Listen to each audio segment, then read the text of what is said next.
Hi, and welcome to Writing Biz. This is where we take care of the business of writing. I'm your host, Laura Williams. I'm a writer and the owner of Good Inklings, where I develop, market, and create content for clients to help them empower their brands. This episode is part one of our three-part series on blogging. And my guest tonight is Marc Ensign. Marc is a writer. His blog posts are featured on Huffington Post, New York Post, Forbes, Inc. 500, ProBlogger, and more. Marc is so good at blogging that he gets to talk about it when he travels all over the country. And two main themes that Marc talks about that I personally believe strongly in is search engine humanization and also how to be a dick. No, really. I mean it. How to be a dick. And here he is with us tonight in another attempt to save the internet. Marc, how are you doing? I'm doing great, Laura. Thank you for having me. Oh, you're very welcome. You're very welcome. Can you give us a bit of your background about yourself and what led you to start blogging? Sure. Well, let's see. I mean, it depends on how far you want to go back. In my previous life, I was a professional musician, and I had an opportunity to work on Broadway and tour the country, the world, and play with a lot of amazing musicians. And I found that I got a lot of the gigs that I had because I was really good at marketing myself back in the day where most people weren't. Where there was no Facebook, there was no Twitter, the internet was in its infancy, and so I was really good at standing out in that crowd very early on. And so at one point I just kind of got tired of living in hotels and living on the road. So I started this little web design company to kind of fill in the gaps in between gigs, and just because it was fun for me. And sure enough, it picked up, took off, and did really well. And that was kind of my entrance into the world of marketing. A couple of years ago, I started a blog just because to prove to myself that I guess I could. I was trying to calm the voices in my head. I guess I'm not really, I'm not really quite sure where it came from. I just knew that it seemed like something fun to do. I've never really considered myself a writer. I'm pretty sure my high school English teacher passed me as a favor, and my spelling is awful, my grammar is worse. But I write, I write the way I talk, and my writing style is very conversational. And very early on, it seemed to really kind of connect with people. It wasn't the same, the same old, blah blah blah, very information-driven content. It was very story-oriented, and one of the things when I blog, I really kind of put myself out there naked. Like I'm very transparent. I don't hold anything back, and it's an acquired taste, not for everybody, but it definitely I really enjoyed it. Like I really enjoyed getting that out of my head and onto a screen. And I guess a bunch of people just started to kind of connect with it and share it and pass it around. And I've had some really good posts that have done some amazing things, and some others that were horrific and a horrible waste of time. But it's like any blogger. You know what's so funny? I won't go into it, but I have a couple of posts that were just very unintentional things, and one of them was completely off subject of anything I have ever written about online. And they did amazingly well, and I have no clue why. Right. I mean, like the one that was talking about that's completely off topic, honestly, at one point was getting 1,000 hits a day. And I don't understand why. Yeah. I mean, it was good. Don't get me wrong, but I don't. I'm going to say that about mine, but. Right. But yeah, you said something that I found was very interesting.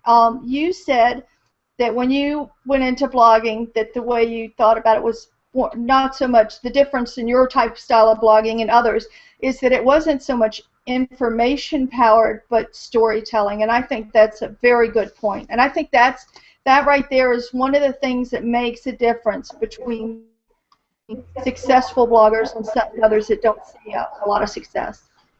Right. I mean, I kind of feel like whatever at the time, my biggest strength was was SEO, social media, and that kind of stuff.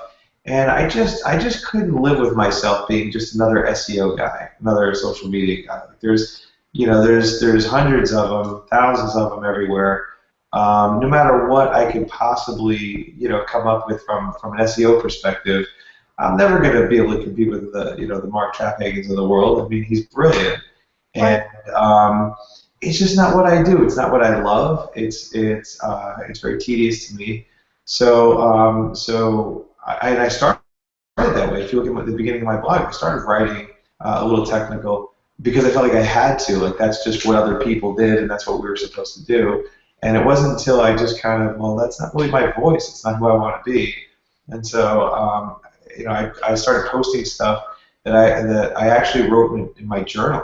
Like every day, I would write a journal, and I was like, I wonder if this would probably make a really good post, and I would make it live, and it would, and it felt better. Like whether people read it or not, like I could put my head on the pillow at night, knowing that that's me. That's how I want to be portrayed online. Don't you like too that it helps you organize your thoughts? I think that when I do blogs, it helps me to organize my thoughts and to even think more deeply into something, especially if it's something I'm adding research to. I find such great materials I may not have found otherwise, and it's actually like a learning experience for myself. Oh, absolutely. I mean, I'll tell you right now, if any blog post that you read of mine, I'm writing it like not because I'm trying to teach anybody anything. I'm trying to figure it out myself. So if I'm writing about a solution to some big, conundrum that you may be feeling, like that's me thinking through the problem that I currently have. It's just because that's what I do. Like it's just very easy for me to put it out on paper. Then I figure if I have the problem, I'm sure there's somebody else out there that does, or even better than that, like I put stuff out there that with the idea that other people are going to respond to it. Maybe they'll help me figure this thing out, all while pretending like I know what the hell I'm doing and talking about.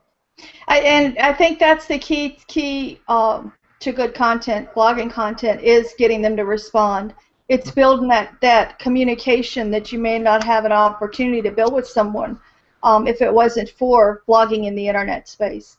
And we're talking in the green room, I think that's very important for writers, because if you're working to build a relationship with your audience and your readers, it's going to last you much longer than if you're working just to sell your book. Because if you switch genres, or heaven forbid your second book wasn't that good, you'll lose that audience. So why not just work on building the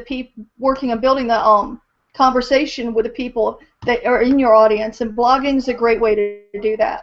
It really is, and that's how you win people, and you influence them, and you make some great relationships because of that. Yeah, I mean, to me, it's all about connection and community and everything else, and that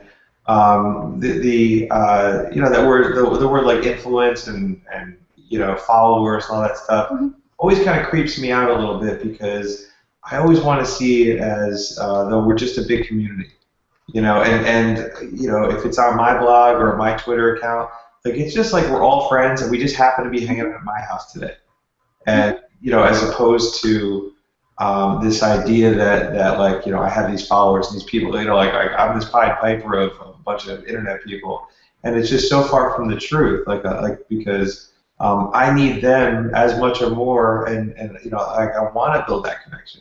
And that includes people that hate me. Like I have, like I said earlier, like I'm an acquired taste. Like I talk about some stuff that people just don't want to hear, or they don't like, or and I've gotten some pretty nasty comments on my blog, and I embrace the bad stuff too, because for one, I mean I feel like I can learn something from somebody that has a problem, that doesn't like me, and I've been proven wrong plenty of times.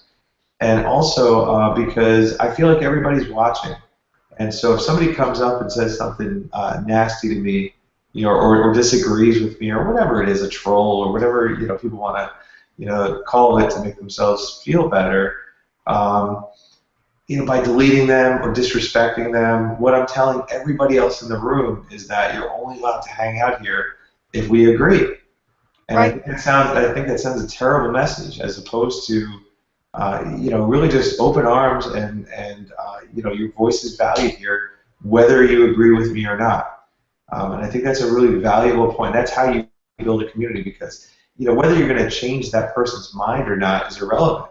Everybody else is sitting back watching, wondering what you're going to do. And when you respond in a positive way, when and somebody lashes out, and your response is to give them a warm hug, it's a great way to show everybody that that this is a safe place. I mean, if there's no defense, there can't be an offense. So No, if everybody's agreeing with you, you're not learning anything. right. I mean, a lot of times somebody may disagree with me on something, and their argument may teach me a different way of looking at it, and I still may not agree, but at least I'll have, the information of why they feel that way. I told you I do a lot of writing for a political figure, and that was one of the agreements we had way back in the beginning, was that even negativity is a conversation, and what we wanted to do was build a conversation. This isn't about, just slamming his ideas. Right. Well, that's not the type of representative he wants to be. He wants to be, more intuitive and more involved with the community, and you can't do that if you're, keeping the negativity out of the conversation. Now, if it's really horrible, I might take a step if it's something really vicious. But if it's within, the context of the conversation, then I have no problems with it. Right. But why don't you tell us a story about, you told me you have a new book coming out, and I had heard about this several months ago, and I think the title's awesome, but the story is even more awesomer. So why don't you tell us a bit about that? Which one? How to be a dick. Oh, okay. So I'm writing a book right now called Be a Dick. It's coming out. Looks like December 8th. If you want more information about it, you can always go to iwanttobeadick.com, and you can sign up, and I'll kind of keeping everybody up to date what's going on. But the story is that, and it's all a true story. I moved down to Florida, down to Tampa, about a little over a year ago from New Jersey, and you move into a new area. Like, we literally threw darts at a map and ended up here. Like, we don't have family here. We just wanted to change of pace, and we like the first or second day that I was here, the first day I was here, completely overwhelmed, didn't know anybody, lost everything else. I went out for a walk with my kids, and I run into our neighbor, who was about 8 or 9 houses down. His name is Dick, and right from the beginning, the second I met him, the man is just extraordinary. Just the salt of the earth, incredible person. Made us feel so welcome, so good to my kids. Gave us a lot of help with getting ourselves situated, getting us settled.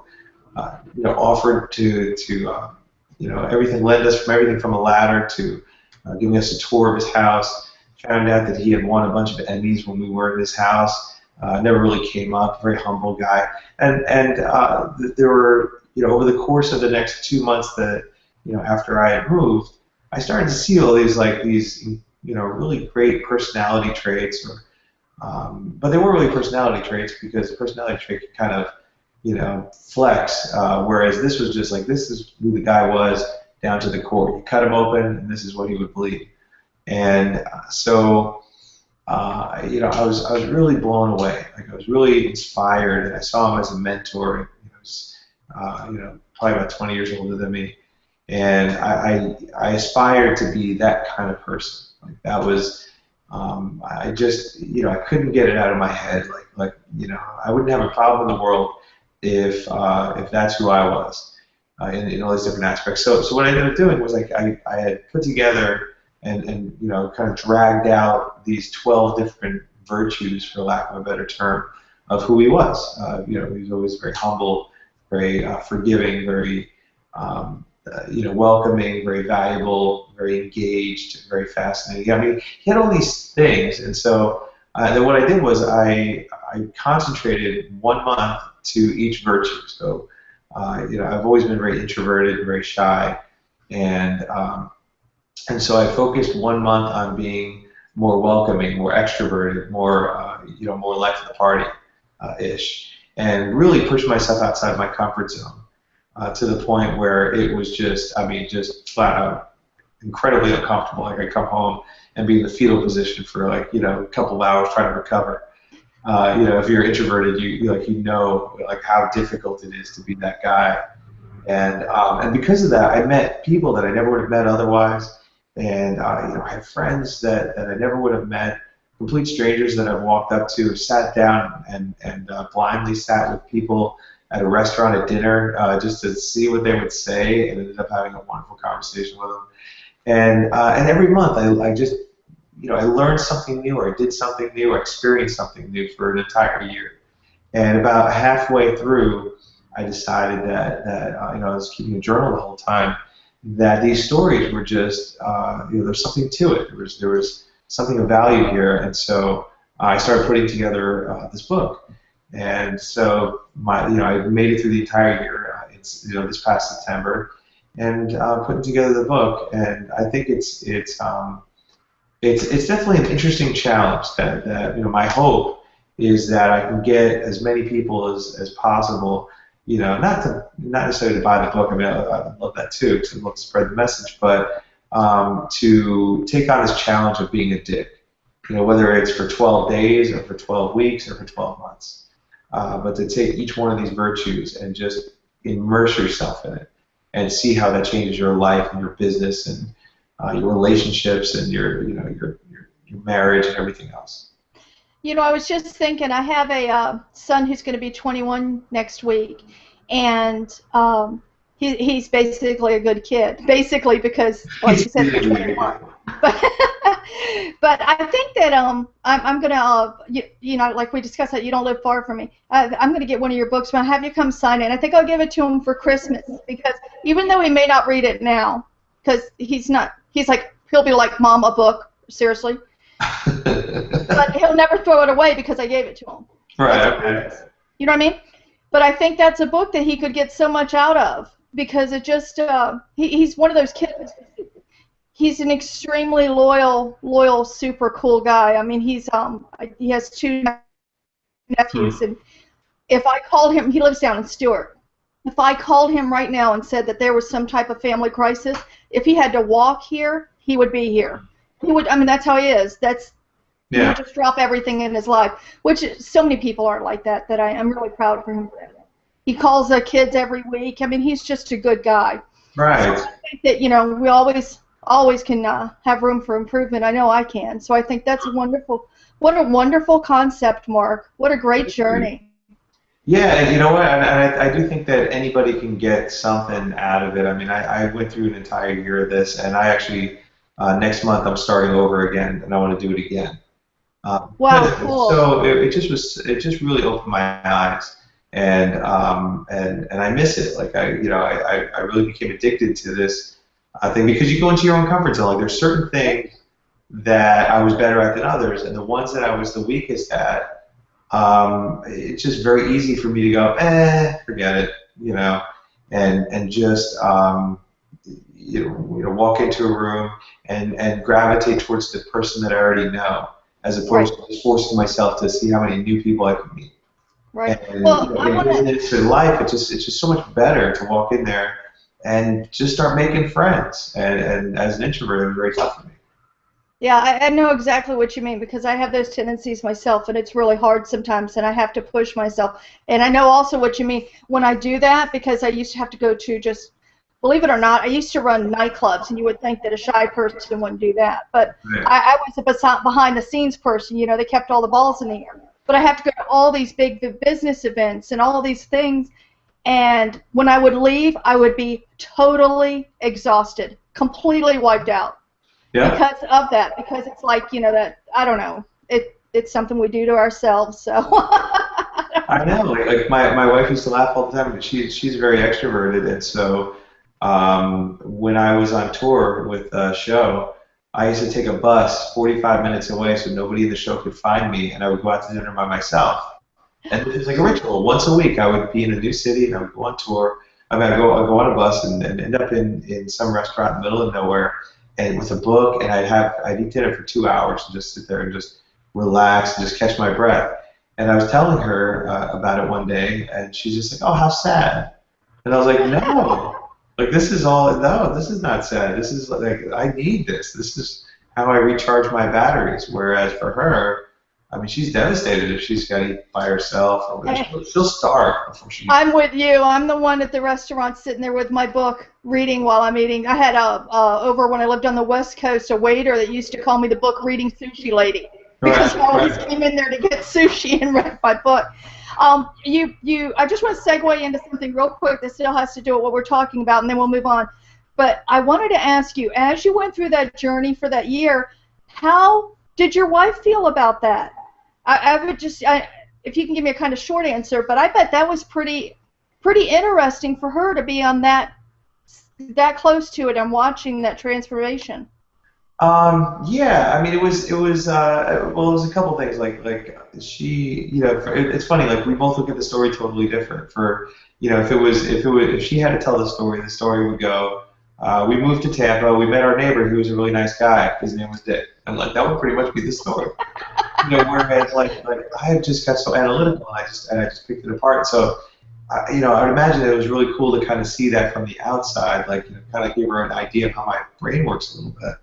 And for the most part, it was, I just love to come home. I tell her, share some stories that, what I experienced that day or that week or that month, or whatever. And then there were a couple of times she got sucked into stuff that she just didn't know what she was in for. Like, when we would go out to dinner, and I just would, make sure that everybody within a 100-foot radius knew who we were, and we were inviting everybody into our circle.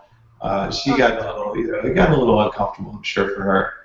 But it was also, like I definitely became a lot more fun on the bus because of it. Because normally I would just be sit in the quiet, sit quietly in the corner. I mean, everywhere we went, all of a sudden our waiter or waitress, we were their favorite table because we just had the most fun.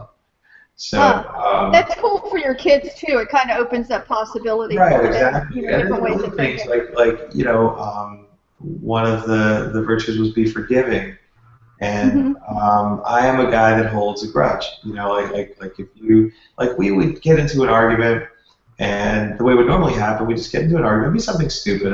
Usually is. We'd work it out after we got into our little thing. And then, okay, you good? Yes. You good? Yes. Everybody's good? Yes. And it would still be there. Like I could not let go of it for at least 24 to 48 hours.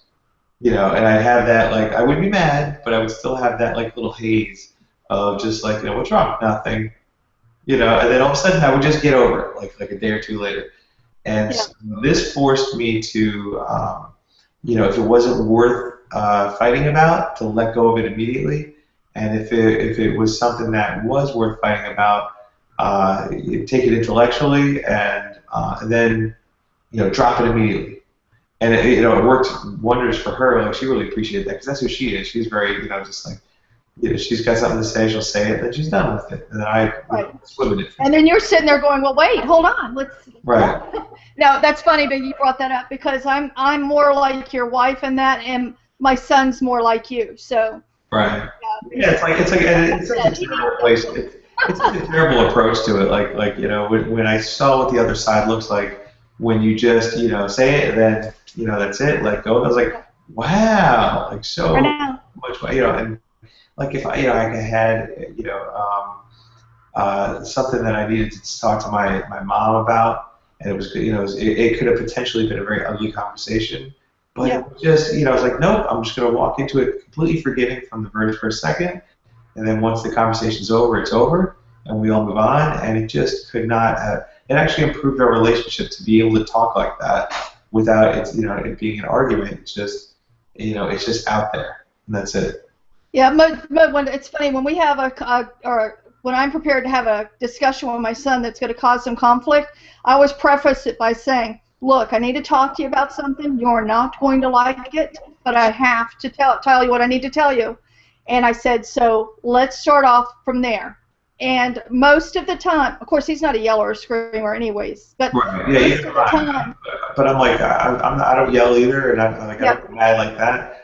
well, he'll just get mad. I get snarky. I get like obnoxious. Mm-hmm. Yeah, but he'll when I started like that, most of the time it's enough of a reason for him to pull back and start thinking instead of being angry. Now, if I just came off with what I said, especially the way I say things, because I don't have a filter most of the time, he would have been mad, slammed a door, left, and not paid attention to a word I said. So, right. we try. It doesn't work all the time, but we try. Okay, now I want to ask you a question. What do you think, particularly for writers, would be the reason that they should start a blog? Because we all know that a blog is not super easy. I mean, it does involve work, it does involve commitment, and you do, to be successful at it, you do have to be consistent and understand your message. So what would you think is the reason that they should consider blogging? I think the main criteria, I think, for starting a blog is to make a difference. Is because you have something important to say. Now, if let's say you're a plumbing company and you want to start a blog for SEO purposes, whatever, and you're just going to cram some keywords in, don't start a blog, because it's just a waste of space. Even though the internet space is free or whatever, it's just a waste of space. But if you're a plumbing company and you want to start a blog because you want to focus on either training or teaching people or giving people information on what to look for, or if you're buying a house and you're inspecting the bathrooms, here's certain things to look for. Do something important. Do something that's going to make a difference that somebody's going to connect with. Because if you can be, that company, that's how you're gonna connect with readers. You're not going to be wasting your time. You'll build rapport. You'll build relationships. It'll eventually turn into to a client or to work somehow, because you'll have made a friend. You'll have made somebody that if I'm going to hire anybody, it's going to be the guy that helped keep me from making a bad mistake when I bought the house. Now that I bought the house, I want to let's have them help me fix the bathroom. So in any industry, there's always an opportunity to do something important and to help somebody, to make a difference. Yeah, I couldn't agree with you more. I think that I think you froze up a little bit there. Oh, there you go. I think that when particularly as a writer, if you're marketing a book, if you're continually talking about buy my book, and we say this almost every show, people don't listen to you. Right. But if you're telling them stories, either telling them stories about your struggles as a writer, or you're offering them advice on how to find their own story or develop their own writing, or if you're your blog, let's say if you're a romance author that deals in 17th century Europe, if your blog is about 17th century Europe and all the wonderful things that were going, the different stories, etc., then you have something to work with. But right. If you're just putting things out there that's, I wrote this book, this is the best book ever, please buy it, then not only should you not have a blog, but you should put the internet down.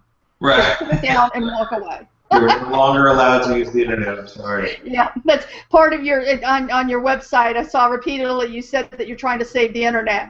That would be a good way. Just go up to certain people and say, just put it down. Just get away. You're gonna have to do that. Absolutely. You're not allowed to play anymore. I think it's true with anything like that. If your blog or your book or your podcast or your whatever it is that you're doing, if it's self-serving, if you're walking into it with this idea of I need to promote myself, that's all I care about, and I'll step over whoever I have to step over to do it, I can promise you're not going to succeed. People know it. You may have a little burst of success every now and then, you throw enough spaghetti at the wall, something's bound to stick. Yep. But in the long term, it's not going to be sustainable. You look at some of the most successful people in the world and how true that is. Mm-hmm. Oprah's one of them. Of course, she had a great venue. She was on television, but it wasn't because she was on television and she was a good host that she became famous and people started to really care about her as a human being. It's because she cared. She cared about almost every story that she told. She Right. cared about the people, and she cared about the ideas, and her message was to try to help people be better.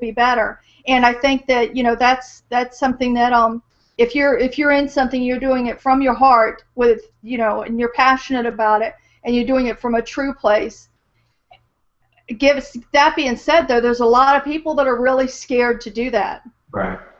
So that's something they kind of have to work through themselves. But blogging actually can help with that, because Sure. it helps to kind of build your voice and help you realize that people do care about your opinions and your interests, and they want to share those thoughts with you and build up, you know, some communication and conversation. So I Right. think It's you know, just because there's nobody on the other, you know, in front of you on the computer doesn't mean that there's nobody out there. I mean, you know, if you're writing stuff that you would never say in public, whether it's for social media, for blogging, or for writing, whatever, that you would never actually say this to another human being, you shouldn't do it, because that's pretty much what you're doing. I mean, when you put something on Twitter, I mean, you're saying that to another human being, and yep, sometimes we forget that.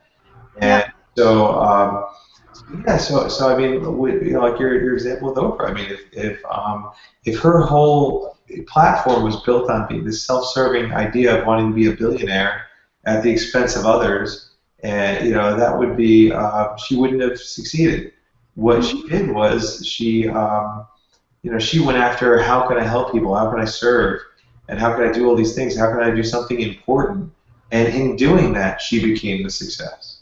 yep, Like yep, the helping and the serving and the you know, and the doing and committing to other people, committing to, you know, doing something important. That came first, and then success came later. A lot of us, you know, really we just want the success part of it. Oh, and if I'm successful, then I'll help some people out. But it just doesn't work that way. no, no, it doesn't. It's actually the opposite. And the thing is that if you're more open to those type of experiences, you attract more truly successful people into your life, which helps you be better, and it all just kind of becomes a big snowball of happiness and love.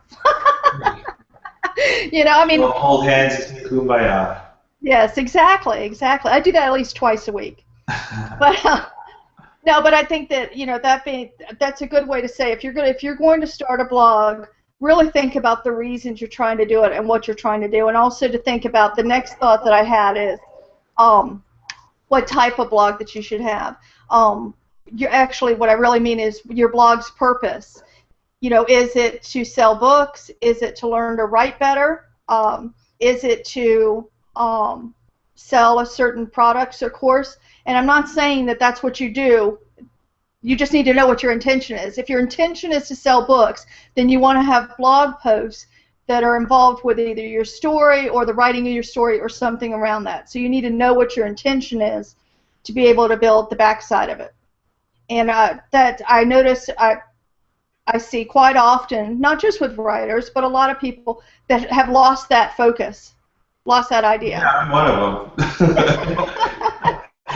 I'll gladly admit that like I have, you know, if you took a good look at all my blogs from day one, you would think it's either someone with schizophrenia or 40 different, you know, guest bloggers that all have the same name. You know, and the reason, it's not that that's on purpose or anything along those lines, but my purpose of my blog started out as being like, you know, trying to figure things out. Like for me, it was just about like, I got to figure this thing out called life, and what better place to do it than the internet. And Right. so for me, it was just trying to, you know, and if I wasn't doing that, if I wasn't trying to figure things out, I never would have taken this thing called I Met the Guy Next Door, and what a great story, and I wrote this blog post, and I wrote a blog post about him, and which ended up going viral, got like, you know, hundreds of thousands of hits, which made me go, huh, there's something to this. Let me, you know, like that story was built online, and like, you know, it all happened the way it happened and everything else. I don't think I would have said, well, let me try the social experiment every month choosing a different one, see what happens. If the story was, if I didn't get so much feedback from other people online that read this story and said, oh my God, I'm so inspired to take action on something. I'm so inspired to do something. And then me feeling like, wow, I said something that made somebody do something. And like, it just doesn't get any better than that. Right. No, and I agree with you.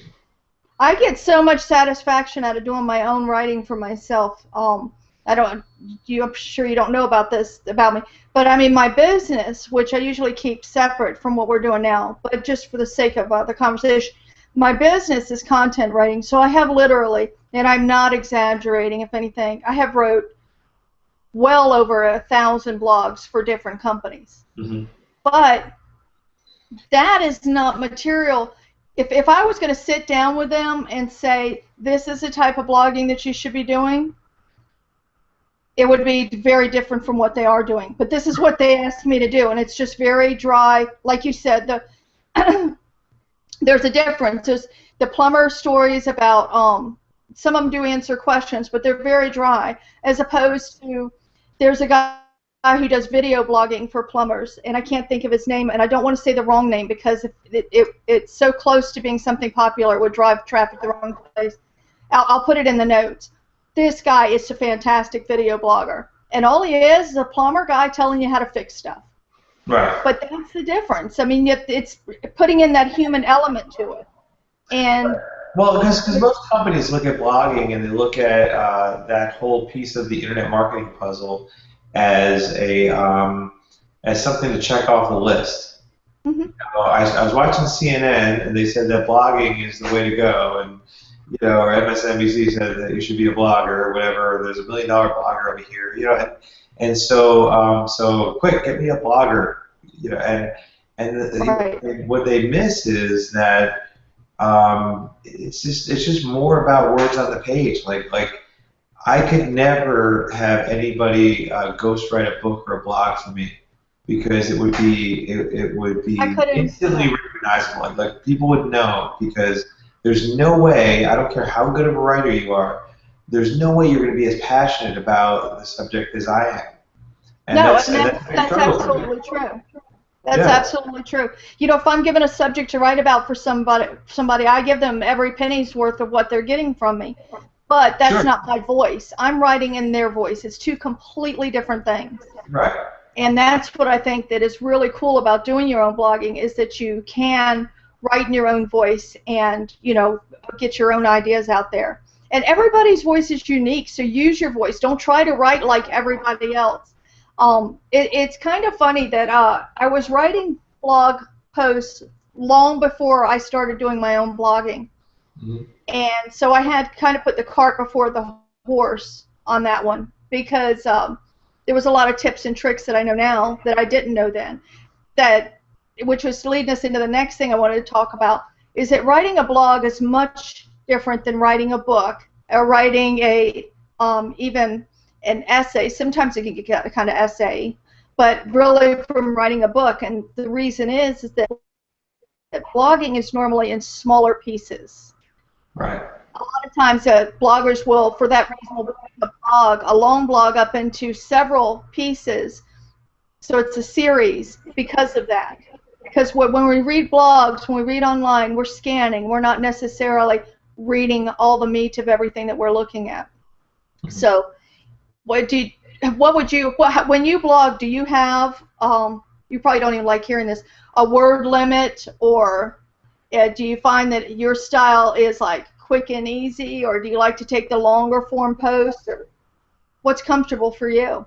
I started out with an idea of like, I should write 700 to like I had a kind of a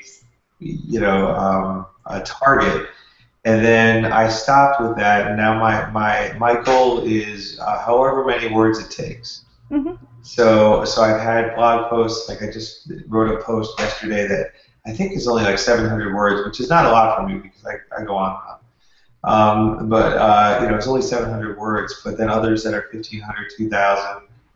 So I'm all over the place just because I don't, my the post has to be about something, and it has to get the point across. And if it only takes 8 words to do it, then great. But if it takes 800, then that's great too. And my goal is always to be is to from the very beginning try to be a little a little bit shocking or a little bit conversational or a little bit funny or something like something to it right from the very beginning and carry that through the whole post because I don't want somebody to scan. Because like I'm not giving facts. Like if it's a fact, if it's like step 1 do this, step 2 do this, step 3 do this, step 4 do this, then somebody can easily scan through that and be able to see, like I just need step 3, and they skip half the post. The way that I write, it's very story driven, and if you jump into the middle of it, you miss part of the story.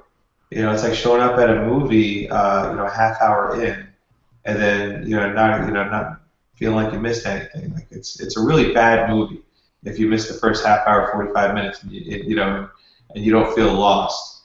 And so like that's what I try to do with my posts. Like make it where you don't want to you want to read through the whole thing. Like either read it or don't. But scanning through it, you miss too much sometimes. Now that's what I write. That's my goal. That's what my style and everything else. But like I said, I'm not the guy that's going to write those step-by-step posts or or like what I call factual, but which is right. Because yeah, I think you have to have a real understanding what your wheelhouse is. If that's what you're good at is those step-by-steps, then by all means do it. As long as it's interesting, something simple. There's nothing wrong with either way. Just like if you're that very factual to the letter kind of writer, it would be horrible to try to get you to write a story-based post like I would. Just like it's like I just can't do the step 1, step 2 kind of post. Like it's just different styles, and there's a place for both.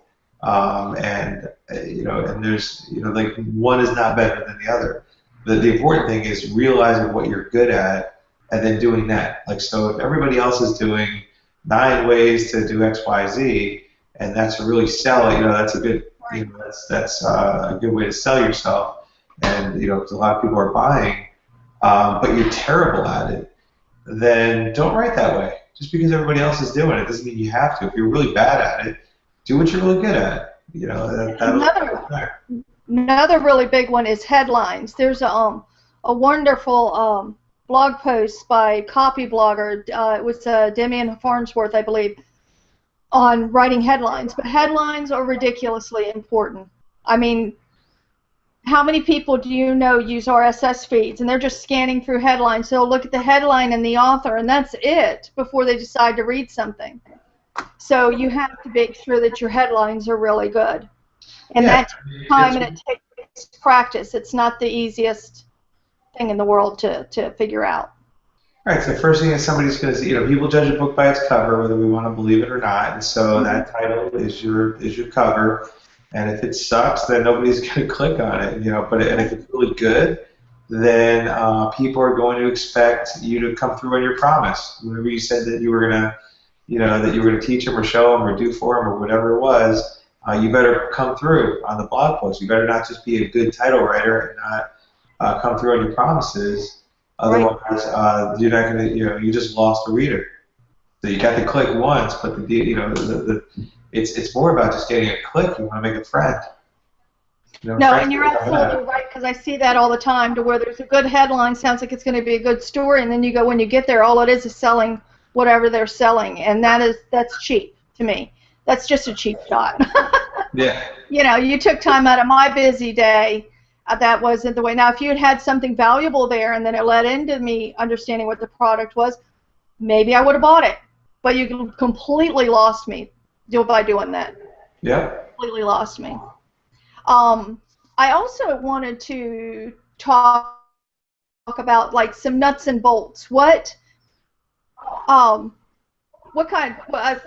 of like tools or organizational type things do you do for your blogging? Do you do an editorial calendar? Or I know a lot of people don't. That's why I'm asking you.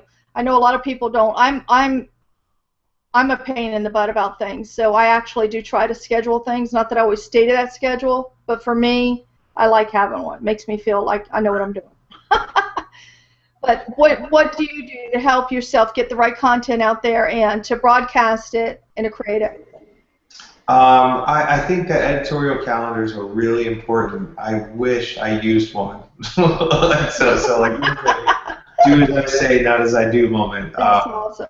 Because I know, like when you're structured and you have, one post leads into another, and you're actually saying something that where you're kind of connecting the dots. I think it's really important.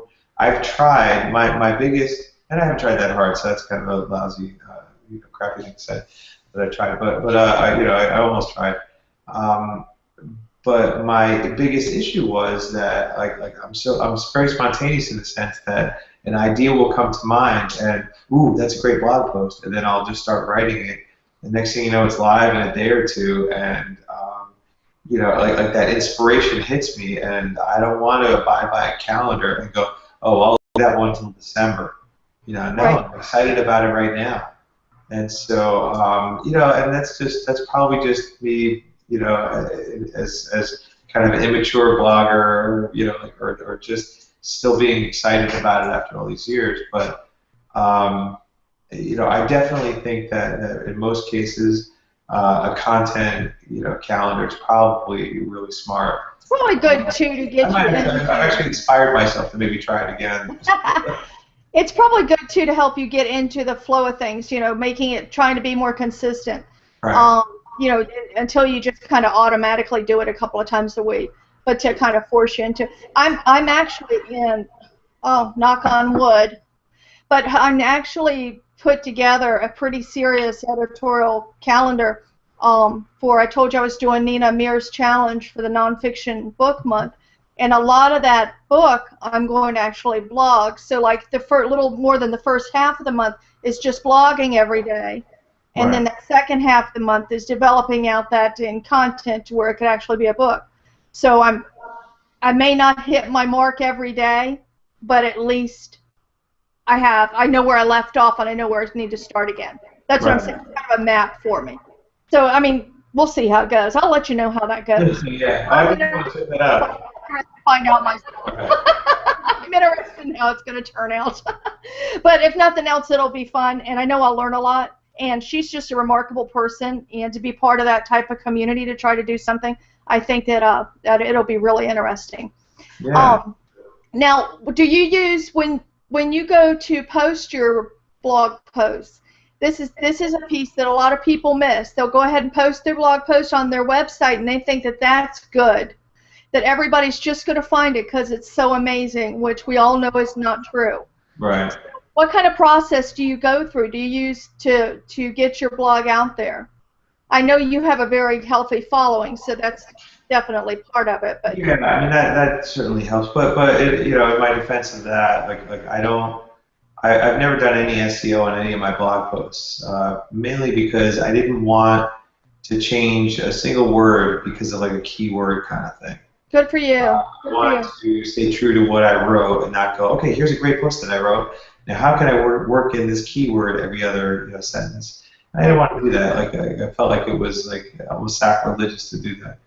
But most of the time, it's just going to happen naturally, anyways. If you're writing on a that's what I think. I think if you're writing if you're writing well, then SEO is not quite as important as it used to be, because that's what the search engines are now looking at, is the quality of the writing. So if you're sitting there, like I know for clients, and it's not as bad as it used to be, but I know for clients, I had this one guy, he was a real estate guy, that wanted his keywords in like 10 times within 350 to 500 words. Oh. And the keywords were just stupid. Like, I'm not going to tell his location, but I'll just say where I live, like Eustis, Florida realtor. Now, how do you work that in? It's Right. You have to really be kind of magical, but it ruined the whole piece. It just sounded like crap. And that's the problem. Like especially as a professional, if you're a company, you're trying to attract somebody to do business with you. Mm-hmm. It becomes this weird thing where you're now writing to appease a search engine at the expense of connecting with a visitor. So now, so now you may get the traffic. Like, let's say it works by some miracle, you actually start getting traffic because of it. Because you're ranking well. But all the traffic is bouncing off your site because you sound like a complete moron. Well, that's the thing. See, the thing is it's a quality. What kind of the quality that if you're putting out quality, you're going to receive quality back. Right. I was listening to Carmen Rojas's show today, the Roadmap to Entrepreneurship. I believe is the name of it. Sorry, Carmen. I hope that's the name of it. But she was saying that a guy that's very well known in the SEO world, Ammon Johns, was saying that you don't want to rank first on the Google search, and the reason is, and I had never thought about it this way, so this was like a big light bulb moment for me. The reason is because if somebody is looking for something particular, they're going to click at yours, look at yours, go on, and they may never go back to you. So actually, if you're a few down, you have a better percentage of holding that customer than being at the top. I thought that was really interesting. If I had heard it from somebody else, I bet it might have been a little more like, what? But this guy knows his stuff. I mean, knows it cold. So I thought that was really interesting. I think from an SEO perspective, like I think that if you focus, this is my approach to it, like it's company based. This is outside of my blog. But if you if you can figure out what questions people are looking to have answered, and you write a post that answers that question, and you write it really well, and not spammy, you just write like as if they were sitting right in front of you, and you post it on your site, and you shared it with a bunch of people, and then you did that again 100 more times, and let Google do whatever Google's going to do, you're going to win. Yep. The problem is that people don't want to put that effort in. Like, it's like, I just want to write 5 or 10 blog posts. I'm going to be totally inconsistent. I'm going to fill it with keywords, and I just want to get ranked for those keywords so I can do some business. And it's just not that kind of party anymore. I have a client that's a startup business, and that's one of the things I've told him, and I keep pulling him back to it because he kind of gets away from me once in a while. And I told him from the beginning, I said, everything that you do should be to answer a question. Shouldn't be, it has to have that kind of value. If it's not answering a question, you need to rethink it and redevelop it so it does answer a question. Right. And I think that because of that, his content's improved dramatically. But like I said, sometimes he gets away from me, and I have to kind of rope him back in and say, wait, what question? You know what I mean by that. But it's a long-term solution. I mean, where on this earth has there ever been a time where you can just start a business, write 3 pages worth of content, and then cash the 7-figure check? It's in most cases, this is a matter of back in the if you go back before the internet, instead of you'd have guys spending 8 hours a day making 200 phone calls, cold calling all day, or going door to door, or there's always you always had to put effort into it. We just don't want to put the effort into it anymore. This is just the new version of going door to door or cold calling. Right? Almost anything in life, if you try to force it instead of letting it happen organically, you're going in the wrong direction. I tell my kids that all the time. If you have a problem, sit there and try to figure it out. If you're sitting there complaining that you have this problem and banging your head against the wall, you're not getting anywhere. Right. Just stop, relax, and decide. First of all, is it important? Is it worth the effort to try to figure it out, or should you just let it go? Second, how can you make it into smaller pieces so you can actually, solve it instead of it being this big problem? And I can see the results in the way they handle things now. But it's the same thing. If you're trying to force it instead of working with it and going with the flow, it's that whole, the Tao of Pooh's, one of my favorite books. It's the whole thing about you're going down the river and, you're floating along. You can either fight it or you can, go with the way that the river's taking you, and end up a lot happier at the end, a lot less stressed out, Right. Look, Google's going to do what Google's going to do, and if you think for a second that some kid in a basement that could string together a couple of keywords is going to outsmart a company that has built a car that drives without a human being, you're crazy. It just, like you're always going to lose that battle. Like there's no, it's just no contest. That's awesome. That's awesome. Okay, now the last question that I have, and then we'll go ahead and close the show, is will we get rich blogging? Well, geez, I gotta hope so. Like, otherwise I'm wasting an awful lot of time. No, I think that it depends. I mean, I think that everybody obviously is different. Like, there's no, there's no yes or no answer to that. I feel like, and this is going to come out really, really kind of cheesy, but I kind of feel like in many ways I am. I mean, I've experienced so many things that, because I walked into it with this idea of like, how can I help? How can I put myself out there and do good by people? And because of that, I have friends I never would have had. Experience things I've never would have experienced. So it's brought this wealth of stuff into my life that I wouldn't have had otherwise. Now, if we're just talking financial, I do think that if you help enough people, it'll all work itself out in the end. See, that's how I think. I've never seen somebody that has completely put it out on the line and really been of an enormous amount of value for an entire group of people and starved. Yeah, you look at somebody like Entrepreneur on Fire, and his name is right there, John Lee Dumas. Mm-hmm. He consistently every day he does a podcast where he talks to a different entrepreneur and talks about their ideas and everything. I think at the most they're half an hour long. Right. But he does that every day. He gets in there. He is energetic and everything, and money has come to him pretty much hand over fist. But he worked at it.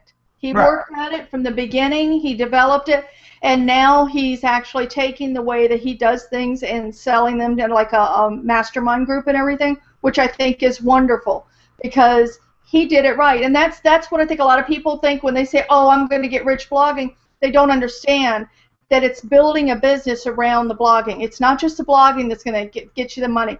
It's building a business around that, whether that's affiliates, whether it's developing products, selling a book, whatever that is. You have to build that business, and you have to treat it as a business, not a hobby, to be successful. Right. I think that's, it's not an easy game to play, but if you play it right, there are some. I know that through my writing, particularly online, I have been very, very lucky, and I plan on getting a lot luckier. So, but that luck also involved a lot of hard work. It wasn't just sitting around saying, "Oh, bring me some money." Oh, I hope I'll rub my little really. There are overnight successes. I mean, it's it's a good segue into. I just recently added a new book on my blog that I'm giving away for free called Unbreakable, and it's about this time in my life where I wanted to work on Broadway.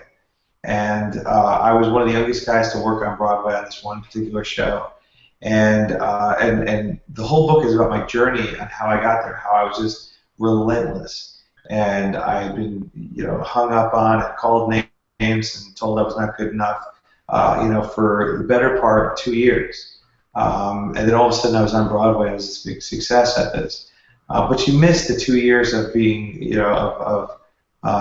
being out of work and being turned down. You missed all the rejection. You missed all the 4 years in college, all the hours and hours and hours of practicing that led up to that moment where I was this overnight success. And a lot of folks are like that. Entrepreneur on Fire, I mean, he's doing very well. It didn't happen overnight. We don't think it did because we didn't see the sleepless nights that he had for years leading up to when he eventually hit. And so there's a good lesson in there. Yeah, absolutely, absolutely. And I told you, when I get off right now, I'm going to get that book because I think that's a wonderful story.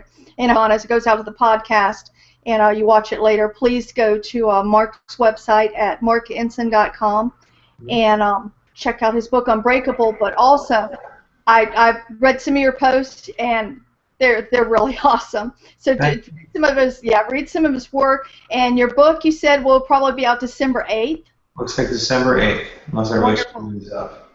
Wonderful. I'll make sure to keep an eye on that. I'll put in my notes so that I try to put links to, I have a page of books on my website, and I put all my guest books on there. So I'll keep an eye out for that and get that information up. So Awesome. for that, they can do that. And with on the book Unbreakable, that would put you on an email list too, wouldn't it? So we would get an announcement of Yeah, when the book's that's ready. when it comes out, correct. Okay. Okay. Cool. Cool. That is really helpful. I'm going to go ahead and close the show. Marc, would you like to tell us? Well, obviously you just did. You have the 2 books, and is there anything else you would like to share with us? Any other information? No, the only thing I would say is just reach out. Like, I'm always out looking around to meet some new people, make some new friends. So, whether it's Twitter, Facebook, Google Plus, always looking to meet people. So. Well, like I told you, next week I have 2 more friends from Central Florida that are going to be on the show, and that's Chef Dennis Litley and Carolyn Capern. They're going to be on, and we're going to discuss marketing with your blogging. And I missed the last get together when they were both there and you were there, and everybody, and Lee Dossie came down to visit. I missed that, so I'm going to see if we can't put together something else.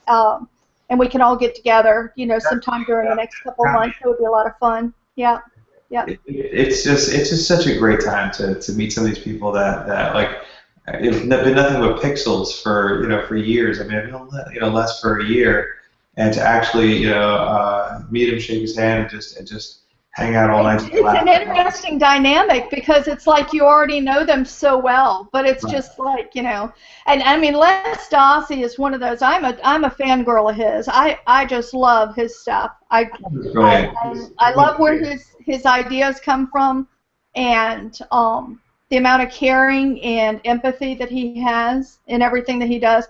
I think he's an exceptional person, and he really is inspiring. So. And if anybody doesn't know who he is, I'm writing it down right now. I'm going to put down some information about Les because everybody should know who he is. He's awesome.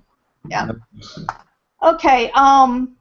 Like I said, next week we are going to talk about blogging and marketing, and the next following week after that, we're going to do a show on blogging tools and tips. So that'll be pretty interesting. I want to thank. I want to thank everybody for joining us for this week's episode of The Writing Biz. You can find all past episodes and all the resources and tools that we mentioned on the show at thewritingbiz.com. And while you're there, please join our newsletter so you'll never miss another episode. And I also add even more resources into the newsletter that I don't have in the blog post for The Writing Biz or online. The Writing Biz can also be found as podcasts on Stitcher Radio and iTunes. And if you could, please leave a review. It would be greatly appreciated. Marc, thank you again for joining us. This has been a wonderful show. I really enjoyed it. Oh, my pleasure. Thank you for having me. Oh, no problem at all. I was thrilled to. And thanks to everyone who's watching or listening to The Writing Biz, and have a great week.